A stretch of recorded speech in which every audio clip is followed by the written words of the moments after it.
Why does chicken become dry after cooking? Welcome to today's video where we'll explore the science behind dry chicken and learn how to prevent it from happening in your own kitchen. What happens when we cook chicken?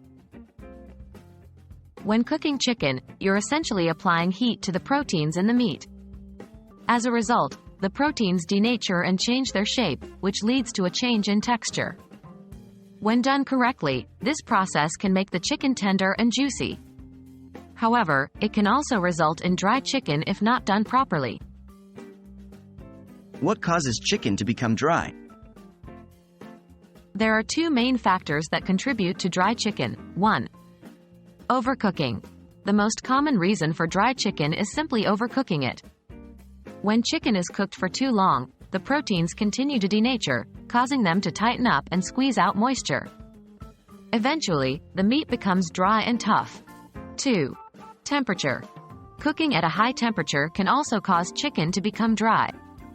This is because the high heat can cause the proteins to denature rapidly and the moisture to evaporate quickly, leaving the meat parched.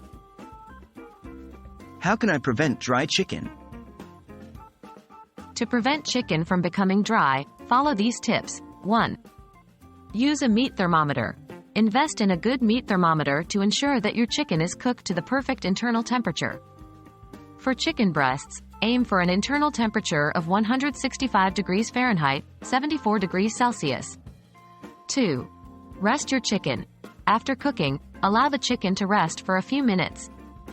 This will allow the juices to redistribute, resulting in a moister and more tender meat. 3. Brine your chicken. Brining is a technique that involves soaking your chicken in a saltwater solution for a period of time before cooking. This helps to lock in moisture, ensuring a juicy end result. 4. Choose the right cooking method. Some cooking methods, like poaching or slow cooking, are better suited for maintaining moisture in chicken. Experiment with different techniques to find the one that yields the juiciest results for you. Now you know the reasons behind dry chicken and how to prevent it from happening in your kitchen. Remember to monitor the internal temperature, rest your chicken, brine it if possible, and experiment with different cooking methods to achieve that perfect, juicy chicken every time. Happy cooking!